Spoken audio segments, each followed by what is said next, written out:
Hello, everyone. Welcome to the April 9th edition of Stacking the Box. Iain McMillan here. Sterling Holmes back after a 2-week hiatus. I don't think there was a show last week. If there was, I was not on it, Sterling. No, I was in Florida. I was on the beach. And I was the opposite. I was driving back to the homeland, to the mother country, which you might be able to tell, although my background is extremely similar to what it was in New York, but it is slightly different. I do have a dresser behind me now, which is nice. Wow, classy. You're a classy man. Yeah. I'm in Toronto, Canada now. I'm back in my home country. It was nice. I was walking around the city last night, and every sports bar I passed had Maple Leafs flags and Blue Jays flags hanging on the outside of them. I said, "Ooh, baby, I'm home." So I'm happy for you. Thank you. Okay. I'm really happy you're back in your homeland. You feel complete. You look good. Your facial hair has already improved. You look like Julian off of Trailer Park Boys. The one issue I have is how are you going to live in Canada and root for a southern team of the United States with the Falcons? That feels a little tough. How can you bet on the Masters? I feel like that seems you got to bet on like the Canadian. Is there a Canadian Open? Yeah, there is the Canadian Open, I guess. Canadians, there is a Canadian Masters champion, if you forget. So there's a trivia question for you. What Canadian won the Masters? I know when you say it, I'm going to kick myself, aren't I? You should know it. He's like the only good Canadian golfer like pre this generation. Mike Weir's American, correct? He is not. He is Canadian. Was I right? Yeah, Mike Weir won the 2004 Masters. 2003 Masters. I think credit to me though for getting out of my first guess, by the way. Yeah, well, you kind of, but you said Mike Weir is American though, right? So you didn't quite get it. I mean, you got the name. You also thought he was American. No, that's the Midwest where you ask the question. No, your answer is asking the question, right? It's the. I'll give it to you. Come on. I'll give it to you. That's pretty impressive. I'll give it to you. But my point is, us Canadians can watch and bet on the Masters. I can watch and bet on the Falcons. I was a Falcons fan for 10 years before I moved to New York, so that's not going to change. We're going to talk football. Not a lot has happened over the past 2 weeks, Sterling. Usually the benefit of us taking a week off is we have a lot to talk about. Not a lot because it feels like the NFL world is just kind of taking a breath before the draft here, which is in 2 weeks from tomorrow. 2 weeks from tomorrow will be the opening round of the NFL draft. So it kind of seems like everyone's just holding their breath until then. Before we get in the NFL, who is your Masters pick? It is Masters week. That's even if you're a football fan and you're watching this, you care about the Masters more than the NFL this week. So give me your Masters pick. You can't say Rory McIlroy. You can't say Scottie Scheffler. I wasn't going to go with either because that's just, come on, no fun. Right. I actually think Bryson's a good one. I think Bryson's a good pick. Last year he was it tied for 6th last year? Yep.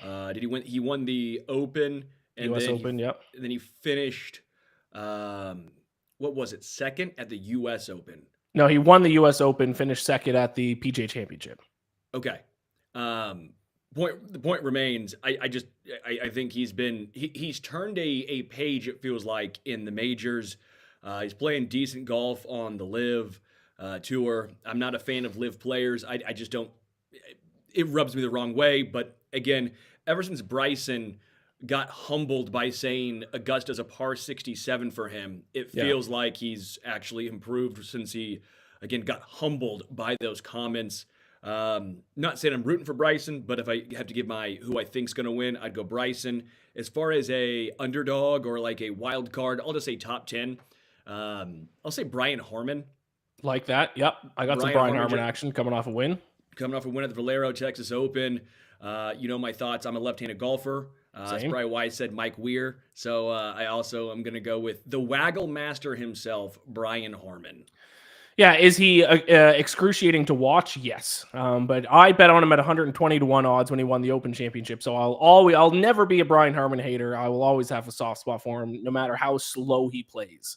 Watching last week, the Valero was tough. I'm going to say Shane Lowry is my top pick. I think he's playing the best golf of his career. I think he's extremely underrated heading into this week. I'm all in on Shane Lowry. I've placed a pretty sizable bet on Shane Lowry. And you know who I think who might have a run this week, and some other people have been saying it as well, but Phil Mickelson. Yeah. Sneakily playing extremely well on Live the past few weeks. That was going to be one of my... I don't know if it's something with lefties or not. I'm not even being facetious here because the Masters, though, Phil's won obviously a couple. Ray's won 2. 3. 3. I forgot the latest one. Mike Weir 1-1. Yep. I One don't more. think Brian Harmon's finished well. Bubba Watson won 2. Yes. I don't think. No. I'm trying to think Brian Harmon hasn't had a great history here. He finished once top 20 once, but overall he hasn't. And then but it is Akshay generally Bhatia. supposed to be a lefties golf course because you need a lot of right to left ball flight, which is a fade for lefties. And a fade is always easier to hit than a draw. Yeah, which is funny because I only hit draws as a lefty. But yeah, the point remains I like lefties. Phil Mickelson has always traditionally done fairly well at Augusta. Runner up 2 years ago. Yeah, I think it's a very, very reasonable assessment. Again, the age is tough, but sometimes the age isn't a huge factor. 7,500 yards is long, but for these guys, 7,500 yards is not 8,000 or something ridiculous. It all comes down to short game, and we know Phil's short game is impeccable. And course experience is extremely important at Augusta, and that is, there's no one probably teeing it up. Or no one who actually has a legitimate shot to win this week who has better course experience than Phil Mickelson. Maybe Sergio Garcia might be the only one who would compare. I will say also, fun fact about lefties, the most lefties ever in a Masters field this week. What, Akshay, Brian, Phil? Yeah. Is Mike Weir playing? Mike Weir's playing. Yeah, he's still playing. Okay. What's that, 5? Bubba. You said Akshay, Harmon, Mike Weir, Bubba. That's 4.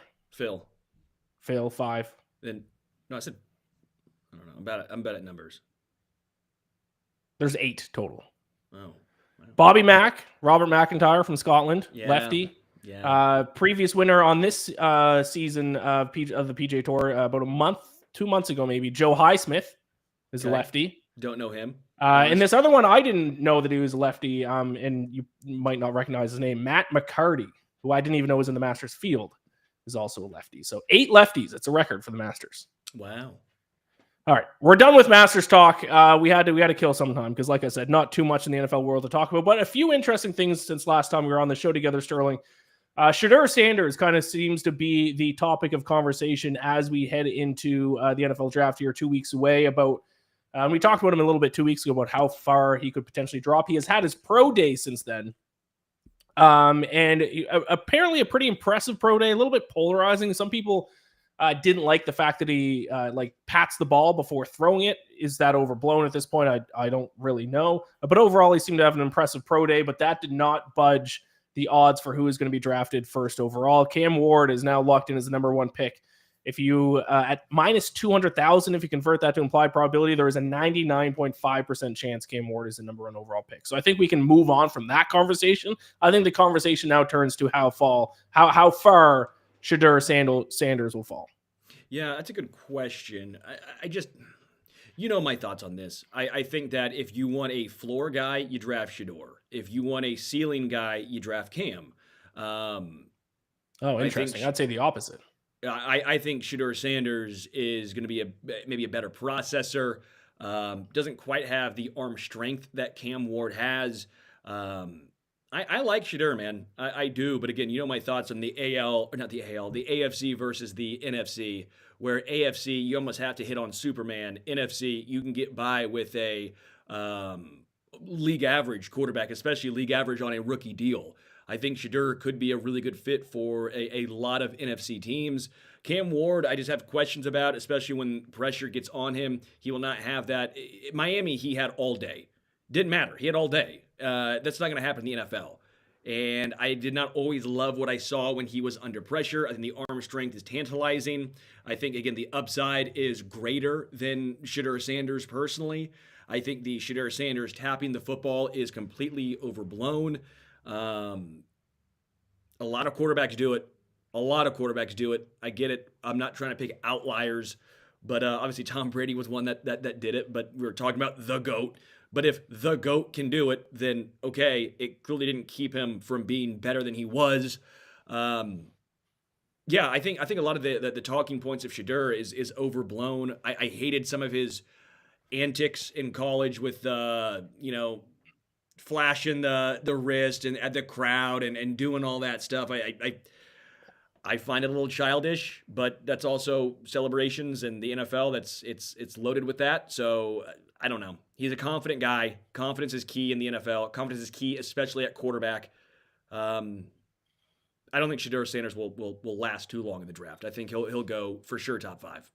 I will say one answer that I heard him say at his pro day. Someone asked him if he has concerns about potentially going to a rebuilding team. And to his credit, he made a good point.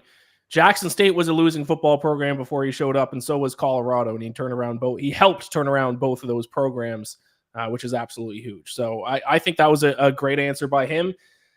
I have no idea what to think of Shadeur Sanders. I'm not going to have a take on him because I could see anything happen. Do you think him being the son of Deion Sanders helps his draft stock, hurts it, or doesn't have an effect? I think doesn't have an effect because I think certain teams it hurts and certain teams it helps. So I think it's going to end up being a net wash. Yeah. I think it's a net wash. He's different than his dad. He's not his dad.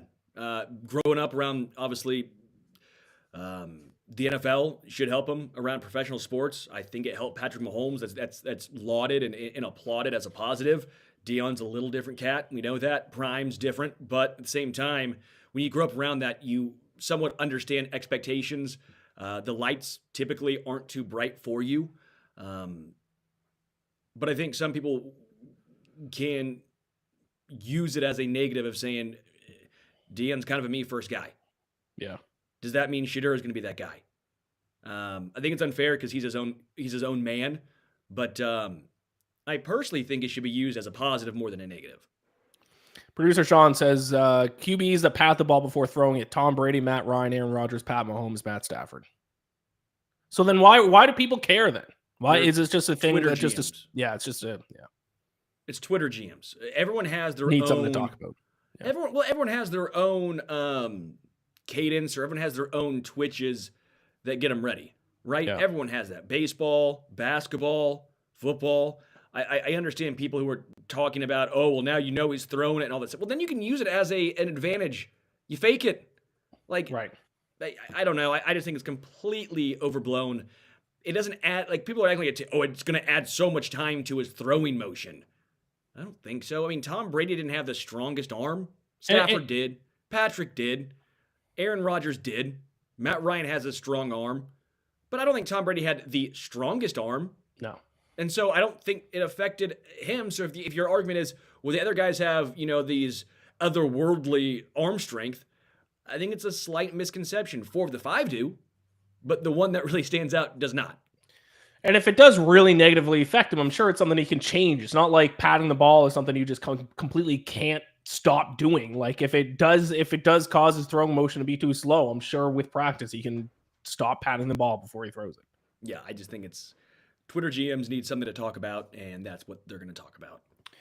Being a betting man myself, obviously, I love looking at betting odds. I like, especially with the draft, it gives me a decent idea of the probability of things happening. And some sportsbooks now have released a pretty significant list of different odds that you can look at. I think all 32 teams now have odds for what the position is going to be the first player that they draft. They also have a few key names for the odds show what team they're most likely to be drafted by.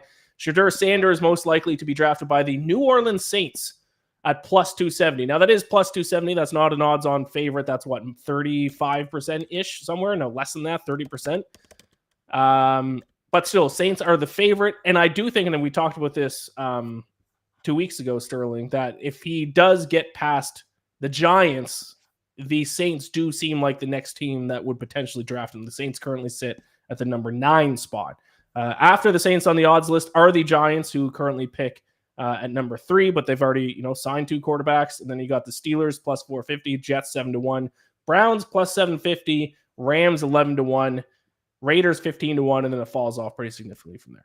A little surprised by the Raiders being that low. I get Geno, right? But it's Geno. They have Geno, but I think another big reason for it is it seems to be, from the reports I'm reading, they're all in on Ashton Jeanty. Raiders are minus 145 to draft Ashton Jeanty. Which, listen, we don't agree with. And that's my number one tip. If you are going to bet on the draft, don't place bets based on what you think teams should do, because teams rarely do what you think they should do. They will do stupid moves like draft a running back when you have no offensive line. At what are the Raiders? 6 overall. I'm just the Raiders are trying to get back to relevancy, and I've liked what they've done so far. You bring in Pete Carroll, you bring in Geno Smith. What you're trying to do is basically say, hey, we're no longer a laughingstock. Let's win 7 games, right? Let's go 7-10. Let's try and build a culture back that's not the laughingstock of not just the AFC West, but the AFC as a whole, right? Let's try and get this thing back because they've not had any sort of, they're trying to get back to where Derek Carr left him, right? They thought that Derek Carr didn't do enough. And then they found out, oh, bleep, yeah, okay, we would take that any day based on what we had with anyone else. We maybe took for granted what Derek Carr era and what that was here in Oakland/Las Vegas. They need to get back to that level, and they do that by bringing in a league average quarterback. They bring in a Hall of Fame head coach who's probably only going to be there probably 3 seasons, but they're trying to build back to relevancy. I get the thought process of Ashton Jeanty because that helps you in the 3-year window. That helps you get better right now. Shadeur Sanders does not help you that team get better right now. So in that aspect, I would understand that draft pick and that thought process. We know Pete Carroll loves to run the football. We know that, unless it's, on the goal line. I don't know, man. I guess the more I think about it, the more I would understand the Ashton Jeanty pick, even if the long-term outlook of it didn't make a ton of sense. Yeah, I get it, but my issue is running back, and I think it's proven time and time again. And I think the Eagles getting Barkley was a perfect example. I think the running back is the last piece that you add to your team. Listen, the Falcons took a running back very early just a couple of years ago in Bijan Robinson, but I know the Falcons aren't a playoff team, but offensively, they kind of had the rest of the pieces they needed. They didn't exactly have a quarterback, obviously, but they had an offensive line for Bijan to run behind. They already had Drake London at receiver. They had Kyle Pitts at tight end. And I don't think the Raiders have those other pieces where getting Ashton Jeanty is going to be doing anything. We saw Saquon Barkley, how much better Saquon Barkley is on the Eagles compared to the Giants. And I think this is kind of a situation that you're getting yourself into. You're just putting a Saquon Barkley type player on the Giants again. The Raiders are basically just the AFC version of the Giants. Yeah, the Raiders probably would have a little more upside, but better division. I mean, the Giants made the playoffs with Daniel Jones. Like you said, who's better, Geno or Daniel? You'd take Geno. Head coach, you'd take Pete Carroll. Defensively, you'd probably take those Giants teams. Yeah, that's an interesting thought process, though. Another team, the Falcons have their odds released for what position they're going to draft first. Defensive lineman edge -170. That's obviously an odds-on favorite. I'm very nervous. I even read Arthur Blank spoke today about, he said, it's obvious they're going to go defense in the draft this year. Is it obvious, Arthur? That was obvious last year. It was obvious the year before. It was obvious the year before that. May as well bet on wide receiver at 75-1. Yeah, honestly, that's not a horrible bet. Any players that you have your eye on, or just you don't care, just position? The most consensus seems to be Mike Green from Marshall. Seems to be the name that gets thrown to the Falcons the most. You okay with that? Yes, but and this is the issue when it comes into the draft. I'm not going to pretend like I'm a college football guy. So most of these guys, I start reading reports about them now or a week ago. I like what I'm reading about Mike Green, but I'm not going to sit here and lie and say I've sat down and watched Marshall film. What, the Thundering Herd? Come on. No, never. I don't think I've watched. The only time I think I've watched a snap of Marshall football was in the movie We Are Marshall. But from what I'm reading about him, he seems like he'd be a good. We just need someone. I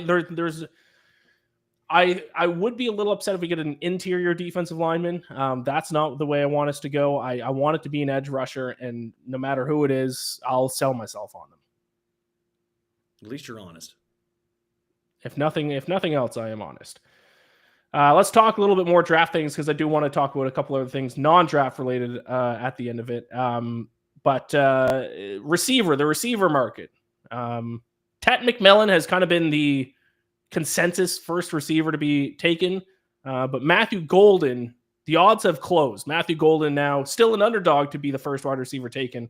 But let's see if I can bring up those odds once again. It's not as wide as it was even 2 weeks ago when I looked at it. So it is Tet McMillan minus 250, Matthew Golden plus 170. Thoughts on that? Is there any chance Matthew Golden gets selected as the first receiver? I will say, before you give your answer, it does seem like the first wide receiver taken is always a bit of a surprise. Not every year, but it's not uncommon for it to be like, for people to be surprised with who the first wide receiver taken off the board is.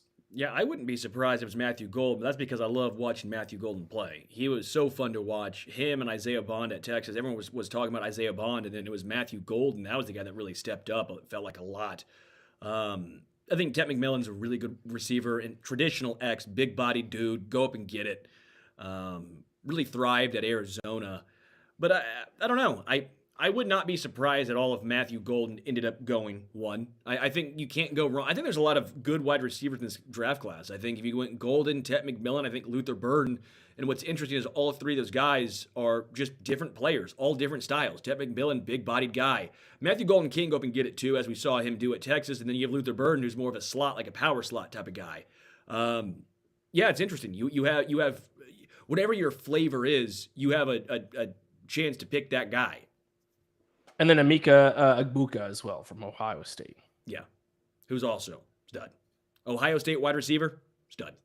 Yeah, he's 10-1 to be first wide receiver taken. Luther Burden's 75-1, and then a pretty big drop-off. So it does seem like it is a consensus, at least, who the top four guys are. It's going to be looking like, at least based on odds, going to be McMillan or Golden, the top two, and then Egbuka, and then Burden, if these odds end up being correct.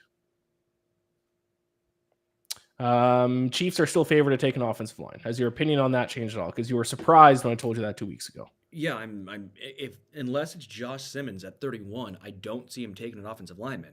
If you told me Josh Simmons fell to 31 because of the injury, he's going to be out for probably the entire season with the patellar tendon, then okay, he might go to 31, but he was going to be a top 10, top 15 guy. Like, he was maybe the best tackle prospect in this draft.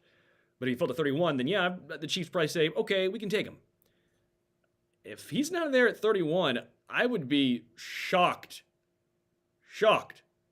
if the Chiefs took a tackle. I don't see him taking an interior guy. That makes no sense.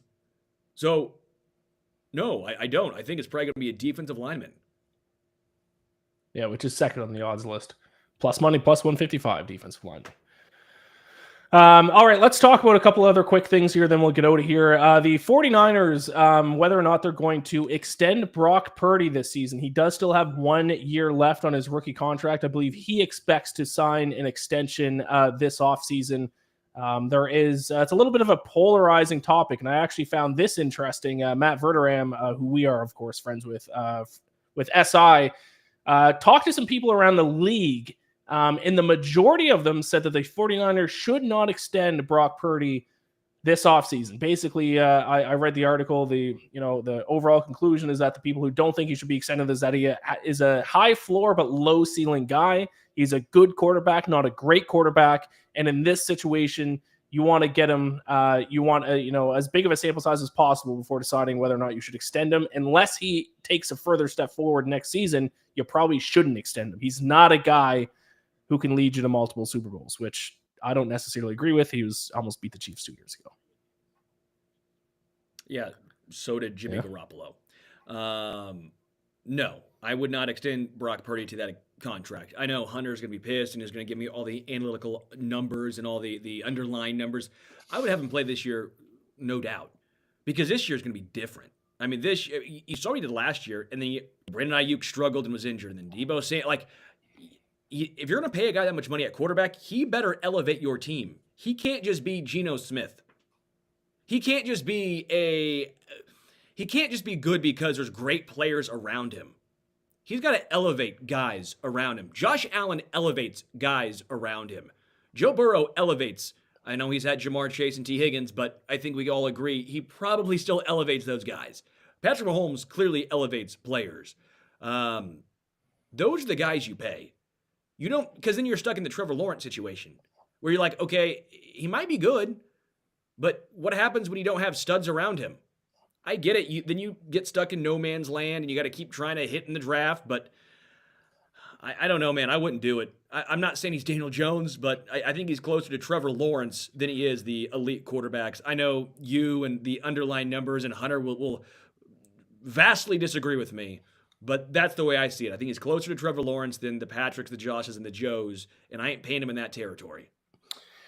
Yeah, I've been a big Brock Purdy defender. The numbers are very good. The EPA numbers, the CPOE, completion percentage over expected numbers are all very, very good, especially 2 seasons ago when the 49ers were a Super Bowl team. My opinion has started to change a little bit. Now, I know I always look at things from a betting perspective. I can't help but do it. That's in my blood. That's what I do. And I've actually talked to some guys who make a living betting on sports who are professional bettors, and I've asked them how they evaluate Brock Purdy because I feel like I must be looking at something wrong. And I've talked to pro bettors who look at even deeper numbers than the numbers I'm looking at and look at things like size of window of completions and things like that. There's pro bettors who make their living betting on the NFL who are not sold on Brock Purdy. So I trust those guys more than I trust myself. And if those guys who make a lot of money betting on the NFL aren't as sold on Brock Purdy, then it's starting to make me question my own opinion about Brock. If they make a lot of money, they should send him those picks our way. Yeah, well, yeah. I mean, the issue with making money betting on sports is it's less about what team you're betting on and what number you're betting on each team. So, but still, these are guys who evaluate these players to an extent where they create their own models and their own lines, and they don't evaluate Brock Purdy nearly as high as I do, which makes me think maybe I'm the stupid one. You're not stupid. Well, especially with how my bets have gone the past 2 years. You're not stupid. You're just silly. I appreciate that.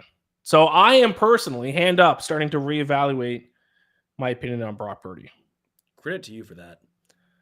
But then again, it's like Kyle Shanahan's system. So, like, if you can make a Super Bowl with a guy like Brock Purdy and he can put up the kind of numbers he has put up, like, is the move to pay a quarterback a ton of money, someone not named Brock Purdy, or is the move to get Brock Purdy at a little bit of a discount and then continue to spend that money on other parts of the team?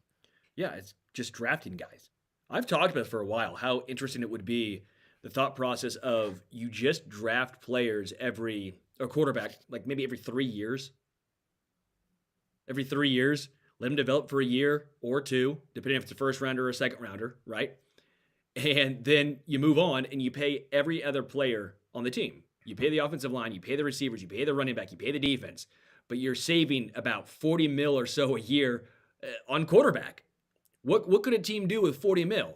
Now, it's not always going to work. The Trey Lances of the world are going to happen. I get that.